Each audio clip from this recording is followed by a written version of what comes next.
तो हमारा टॉपिक आज का है मोडाल्स का। तो मोडाल्स को हम देखेंगे, वैसे ही किसका पार्ट होते हैं, वर्ब का, यानी जो हेल्पिंग वर्ब की कैटेगरी होती है ना, हमने की थी ना हेल्पिंग वर्ब की 4 कैटेगरी है, बी है, डू है, हैव है और फोर्थ क्या है, मोडाल्स। ये वैसे वर्ब के टॉपिक में भी आ जाता है और इसको हम आज अलग से करेंगे, मोडाल्स का चैप्टर है। हाँ सीधा देख, बी सीरियस, ठीक है। तो मोडाल्स हमने देखो ये पहले भी देख लिया था कि मोडाल्स हमारे कितने होते हैं, आई थिंक 14 होते हैं, लगभग कितने होते हैं 14। अब देखो ये मोडाल्स है, सारे के सारे क्या, ये मोडाल्स, ये आई थिंक इतने ही होते हैं। अब देखो इनकी देखो कुछ की सेकंड फॉर्म होती है, किसी की नहीं होती, सेकंड फॉर्म भी होती है, थर्ड फॉर्म किसी की नहीं होती। अब ध्यान से देखोगे ना, मोडाल्स में will, would, shall, should, can, could, may, might, must, need, dare, ought to, use to, have to. तो पहले तो ना देखो मोडाल्स कोई पूछ ले मोडाल्स क्या होते हैं, तो 14 के 14 ना माइंड में याद होने चाहिए, ऐसे नहीं कि कभी कौन सा बोल रहे कभी कौन सा। और इनको याद करने का इजी तरीका देखो, विल को याद रखोगे इसके साथ याद कर लेना वुड, क्या हो जाएगा वुड, विल के साथ क्या हो जाएगा वुड, और सेल के साथ क्या हो जाएगा शुड, ऐसे याद करना सीक्वेंस में। और कैन के साथ क्या हो जाएगा कुड। और इनकी पास्ट फॉर्म भी बोलते हैं, इनकी सेकंड फॉर्म कई बार बोल देते हैं कि विल की क्या है वुड है, सेल की क्या है शुड है, कैन की क्या है कुड, और इनकी पास्ट फॉर्म भी होती है। अब मे की क्या होगी माइट, क्या होगी माइट, और मस्ट क्या है अलग से मोडाल है। और नीड, डेयर को एक साथ पढ़ लोगे। और ओ टू, ये टू वाले हैं तीनों, ought to, use to, have to, ought to, use to, have to, ये हमारे कितने हैं सारे के सारे मोडाल्स। पहला कौन सा है, विल से वुड, सेल से शुड, कैन से कुड, मे से माइट, फिर must, need, dare, use to, ought to, have to, ये हमारे क्या हो गए मोडाल्स। बोल के बताओ सारे के सारे इकट्ठे।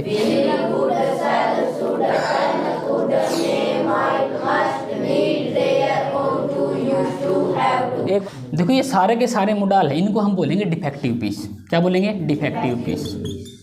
ये सारे के सारे मोडाल है, इनको हम बोल देंगे डिफेक्टिव पीस। ये क्या होते हैं, डिफेक्टिव पीस। अब इनके अंदर क्या है, कुछ डिफेक्ट होते हैं, तो उन डिफेक्ट को हम फाइंड करेंगे। अब देखो स्टार्टिंग में देखेंगे डिफेक्ट नंबर 1, क्या देखेंगे, डिफेक्ट नंबर 1।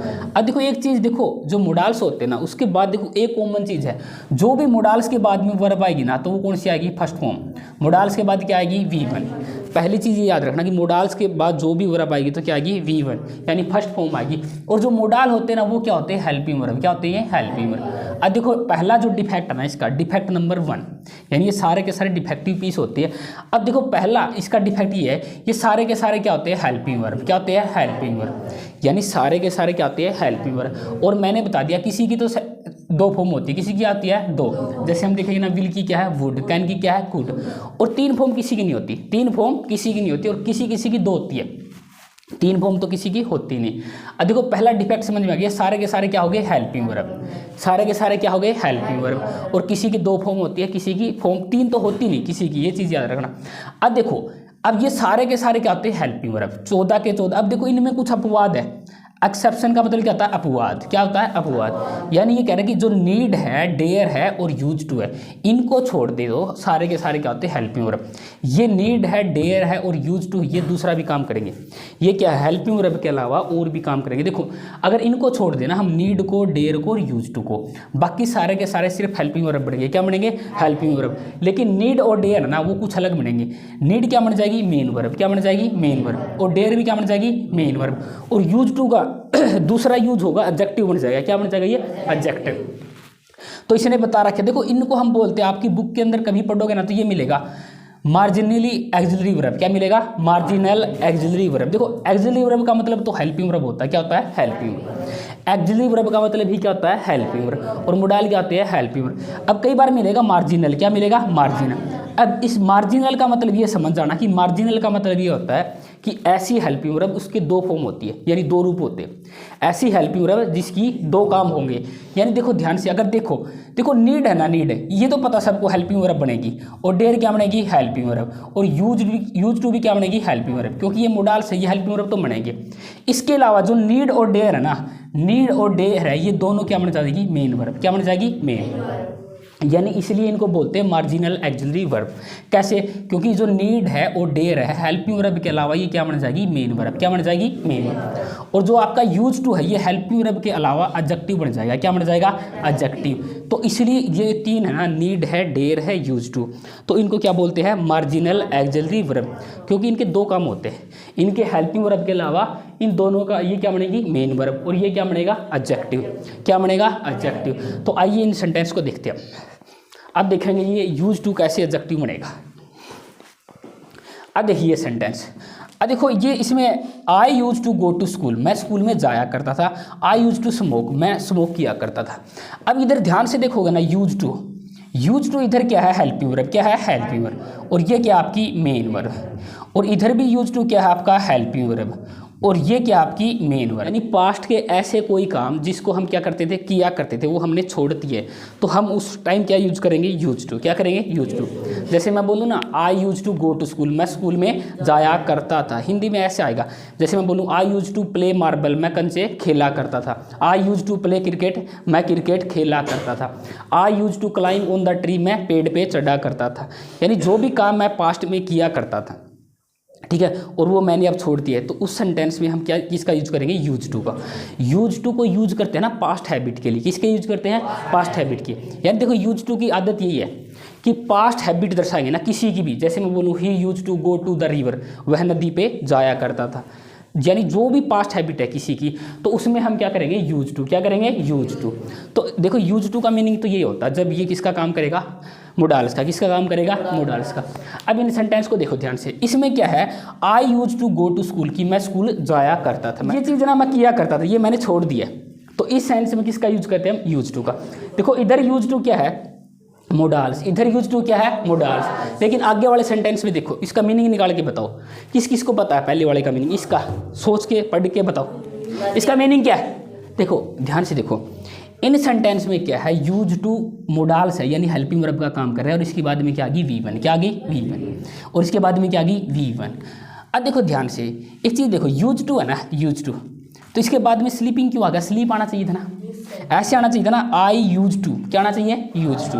अब देखो इधर क्या है, ध्यान से देखो, अब देखो इधर ये डायरेक्ट सब्जेक्ट के बाद है, सब्जेक्ट के बाद क्या आ गया, यूज टू, सब्जेक्ट के बाद क्या आ गया, हेल्पिंग वर्ब, सब्जेक्ट के बाद हेल्पिंग वर्ब, फिर बाद में क्या आ गई, मेन वर्ब। अगर देखो इधर ध्यान से देखोगे ना, ये आ गया एम, आ गया क्या आ गया, एम, क्या आ गया, एम, और एम क्या आती है, बी फॉर्म। क्या होती है, बी फॉर्म। बी की फर्स्ट फॉर्म है ना इजेएमआर, सेकंड फॉर्म क्या है, वोज वर्ब। अब देखो कई बार क्या होता है, जो भी ना यूज टू मिलेगा, जो भी क्या मिलेगा आपका, यूज टू, उससे पहले बी फॉर्म आ जाएगी। क्या आ जाएगी, बी फॉर्म। यानी यूज टू से पहले कई बार क्या आ जाती है, बी फॉर्म। इधर ये क्या है, यूज टू, क्या है, यूज टू, और इससे पहले किसका यूज कर दिया, बी फॉर्म का। बी फॉर्म का मतलब समझ गए ना, इजेएमआर, क्या है, इजेएमआर या वोज वर्ब। तो ये बी फॉर्म आ गई, क्या आ गई, बी फॉर्म। और इधर क्या आ गया, एडजेक्टिव आ गया। अगर याद रखो कि यूज टू से पहले कभी भी इजेएमआर या वोज वर्ब आ जाए, क्या आ जाए, इजेएमआर वोज वर्ब आ जाए, तो इधर ये यूज टू है ना, वो आपका एडजेक्टिव बन जाएगा। क्या बन जाएगा, एडजेक्टिव। याद रखना, देखो मोडाल कब बनेगा, सब्जेक्ट के बाद क्या आएगा, यूज टू, सब्जेक्ट के बाद क्या आएगा, यूज टू। जैसे मैं बोलूँ कि he use to go to cinema, बोला ना, ही के बाद क्या आ गया, यूज टू, डायरेक्ट क्या आ गया, use to. He use to go to cinema, वह सिनेमा में जाया करता था। लेकिन इधर क्या आ गया, डायरेक्ट क्या आ गई, बी फॉर्म आ गई। क्या आ गई, बी फॉर्म। अब ये बोल रहा है कि आई एम यूज टू, अब देखो इसका मतलब कि I am use to sleeping late night, मैं क्या है, देर रात तक सोने का आदी हूँ। क्या हूँ, आदी। तो इधर यार देखोगे ना, यूज टू, इसका मतलब है यहाँ पे एडजेक्टिव। क्या है ये, एडजेक्टिव। और इधर इस एडजेक्टिव के बाद ना, इस एडजेक्टिव के बाद जो भी वर्ब आएगी वो आएगी V1 प्लस ING की फॉर्म में। किसकी फॉर्म में आएगी, V1 प्लस ING। इधर तो यूज टू के बाद डायरेक्ट क्या आती, V1, और इधर क्या आएगी, V1 प्लस ING। ये चीज़ याद रखना, इधर एडजेक्टिव यूज टू है ना, अपनी फॉर्म बदल ली, इधर ये मोडाल्स नहीं है, इधर क्या है, ये एडजेक्टिव है। कैसे पता चला, इससे पहले अगर इजेएमआर है, बोलो यूज टू से पहले यदि इजेएमआर आ जाए, यूज टू से पहले यदि इजेएमआर आ जाए, तो वह मोडाल्स नहीं बल्कि एडजेक्टिव बनेगा, और बाद में वर्ब की जो फॉर्म आएगी तो क्या आएगी, V1 प्लस। बात आ गई समझ में। तो इधर क्या बनेगा, ये एडजेक्टिव। और इसका हिंदी ये हो जाएगा ना, आई एम यूज टू, मैं क्या हूँ, आदी हूँ। I am use to sleeping, मैं सोने का आदी हूँ। लेट नाइट, मैं रात को देर रात सोने का आदी हूँ, मेरी आदत बन गई। क्या नहीं, यूज टू नहीं आएगा, यूज टू आएगा, यूज्ड, यूज्ड। अब देखो यूज्ड का मतलब पास्ट नहीं है, यूज्ड का मतलब है पास्ट नहीं है। अब इसका मतलब ये नहीं हो सकता कि मैं देर रात तक सोने का आदी था। अब ये सोचेगा देखो यूज्ड सेकंड फॉर्म है, ऐसे नहीं है, क्योंकि यूज टू पूरा ही पूरा मोडाल से ये, वैसे ये मोडाल जिसकी पूरी की पूरी फॉर्म है ये, चाहे ये एडजेक्टिव बनेगा चाहे ये बनेगा। अगर पास्ट की होती ना तो देखो इधर आएगा, देखो इससे पता चलेगा पास्ट है। अब ध्यान से देखो मनीषा तेरा जवाब इधर आएगा। अब देखो इस सेंटेंस में क्या है, I was use to smoking, I was use to smoking. अब देखो यूज टू से पहले क्या आ गई, वोज वर आ गया, क्या आ गया वोज वर।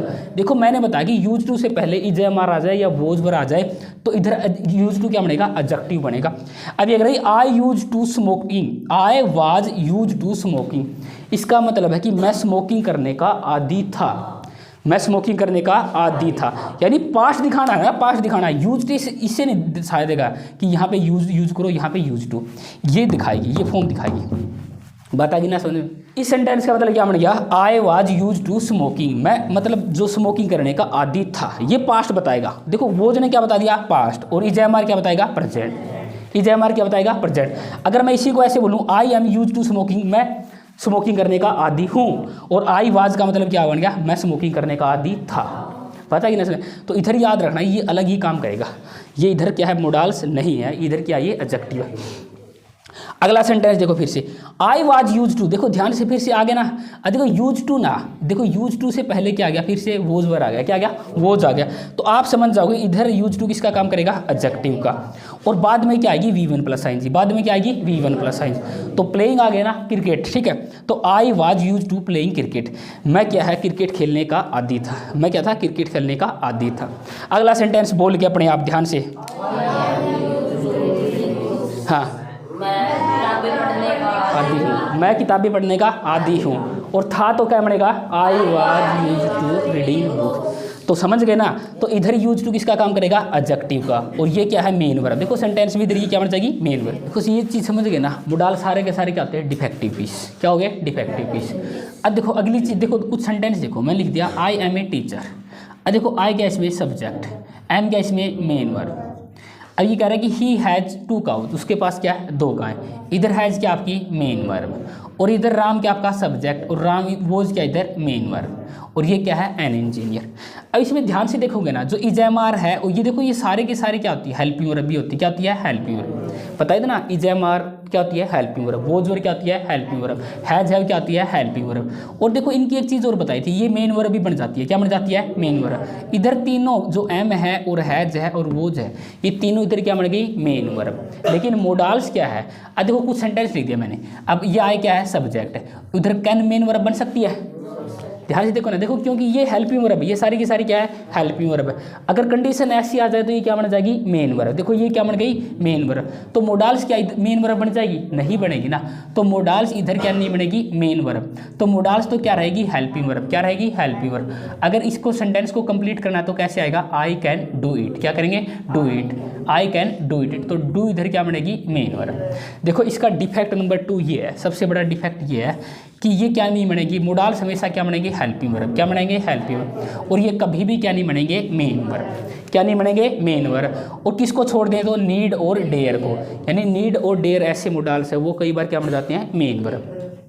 यानी समझ गए ना, जितनी भी हेल्पिंग वर्ब होती है ना वो कंडीशन यानी टाइम के अकॉर्डिंग क्या बन जाती है, मेन वर्ब। लेकिन जो सारी की सारी जितनी हेल्पिंग वर्ब है ना, ये तो क्या मोडाल्स है ना, सारे के सारे क्या रहेंगे, हेल्पिंग वर्ब। ये कभी भी क्या नहीं बनेगी, मेन वर्ब। समझ गए ना। डिफेक्ट नंबर 3, अब ये कह रहा है इनका कोई भी स्टैंड नहीं है। मोडाल्स का क्या है, कोई भी स्टैंड नहीं है, यानी ये कोई भी फॉर्म दे सकते हैं। इनका ये नहीं हम कर सकते। जैसे इजेएमआर है, इजेएमआर किस में यूज़ होता है, प्रेजेंट में, और वोज वर्ब किस में होता है, पास्ट में। वोज वर्ब आ गया तो पास्ट है पक्का मिलेगा, इजेएमआर आ गया तो प्रेजेंट पक्का मिलेगा, हैड आ गया तो पास्ट पक्का मिलेगा, हैज है तो क्या मिलेगा, प्रेजेंट। इनका क्या अपना स्टैंड है, इनका क्या अपना स्टैंड है। लेकिन इन मोडाल्स का कोई स्टैंड नहीं है, मोडाल्स का अपना कोई स्टैंड नहीं है। अब देखो इससे तो पता चल गया ना, देखो एम से पता चल गया तो ये क्या है, प्रेजेंट है। ये क्या है, प्रेजेंट है। यानी देखो इसका तो स्टैंड है, ये आ गया तो एम आ गया तो प्रेजेंट ही मिलेगा, और वोज आ गया तो क्या मिलेगा, पास्ट मिलेगा। इनका तो अपना स्टैंड है बाकी हेल्पिंग वर्ब का। लेकिन इसका ध्यान से देखो, अब देखो सेल आ गया, आई सेल डू इट, इधर ये क्या है, मोडाल, ये क्या है, मोडाल, और शुड भी क्या है, मोडाल। ध्यान से देखो, आई सेल डू इट, मैं इसे करूँगा। इधर जो सेल है ना, ये किसका फॉर्म बता रहा है, फ्यूचर की। इधर सेल का मतलब क्या है, फ्यूचर, और इधर शुड का मतलब क्या बता दिया, प्रेजेंट। क्या बता दिया, समझो। सेल की पास्ट फॉर्म क्या होती है, शुड। सेल की फास्ट फॉर्म क्या होती है, शुड। देखो सेल तो क्या है, प्रेजेंट। सेल क्या होना चाहिए, प्रेजेंट, और शुड क्या होना चाहिए, पास्ट। अब देखो इसका उल्टा है, होता ना, देखो हम क्या कर रहे थे, देखो कोई भी सेकंड फॉर्म आती ना, प्रेजेंट फर्स्ट फॉर्म क्या होती है प्रेजेंट, सेकंड क्या होती है पास्ट। जैसे इज एम आर क्या है प्रेजेंट और वोज वर क्या है पास्ट। अब ये कह रहा है कि अगर सेल की पास्ट फॉर्म वैसे शुड है, सेल की पास्ट फॉर्म क्या है शुड है, लेकिन इधर देखो सेल किसका काम कर रही है फ्यूचर का और शुड किसका कर रही है प्रेजेंट का। अब देखो विल है, ये दोनों को दोनों क्या मोडाल, विल है वुड है। अब देखो इधर विल है ना, किसका काम कर रहा है फ्यूचर का। अब देखो विल की पास्ट फॉर्म क्या होती है वुड, क्या होती है वुड, और वुड किसका काम करेगा, वुड किसका काम करेगा पास्ट का, किसका काम करेगा पास्ट का। यानी इनका ये नहीं है कि इस चीज़ का काम करेगा, ये कहीं भी काम कर सकता, प्रेजेंट का पास्ट का फ्यूचर का, प्रेजेंट का पास्ट का फ्यूचर का। तो देखो मोडाल की फर्स्ट फॉर्म होगी ना, वो या प्रेजेंट का भी काम करेगी फ्यूचर का, वो प्रेजेंट में भी आ सकती है फ्यूचर में भी, और जो मोडाल की सेकंड फॉर्म है ना वो प्रेजेंट में भी आ सकती है पास्ट में भी। आप ये नहीं कह सकते कि जो सेकंड फॉर्म है पास्ट में ही आएगी, ध्यान से देखो, ये नहीं कह सकते कि जो सेकंड फॉर्म क्या है पास्ट में आएगी, ये प्रेजेंट में भी आ सकते हैं। ये नहीं कह सकते कि जो फर्स्ट फॉर्म है प्रेजेंट में आएगी, ये किस में आ सकती है फ्यूचर में। इतना याद रखना, मोडाल्स की फर्स्ट फॉर्म क्या प्रेजेंट में और फ्यूचर में आ सकती है, और सेकंड फॉर्म किस में आ सकती है प्रेजेंट में भी पास्ट में। इतनी चीज़ याद रख लो, बाकी अपने आप समझ जाओगे। अब देखो फोर्थ इसका जो डिफेक्ट है, डिफेक्ट फोर ये होते हैं फुल ऑफ इमोशन। क्या होते हैं फुल ऑफ इमोशन। ये किसको दिखाएंगे इमोशन को, किसको दिखाएंगे इमोशन को। यानी जो सेंटेंस है वाक्य का मूड बताएंगे, क्या बताएंगे मूड, यानी किसी भी सेंटेंस का मूड बता देंगे। फोर्थ डिफेक्ट इसका क्या है, ये क्या फुल ऑफ इमोशन है, यानी ये सेंटेंस का मूड बताएंगे, क्या बताएंगे मूड। बाकी हम कल करेंगे।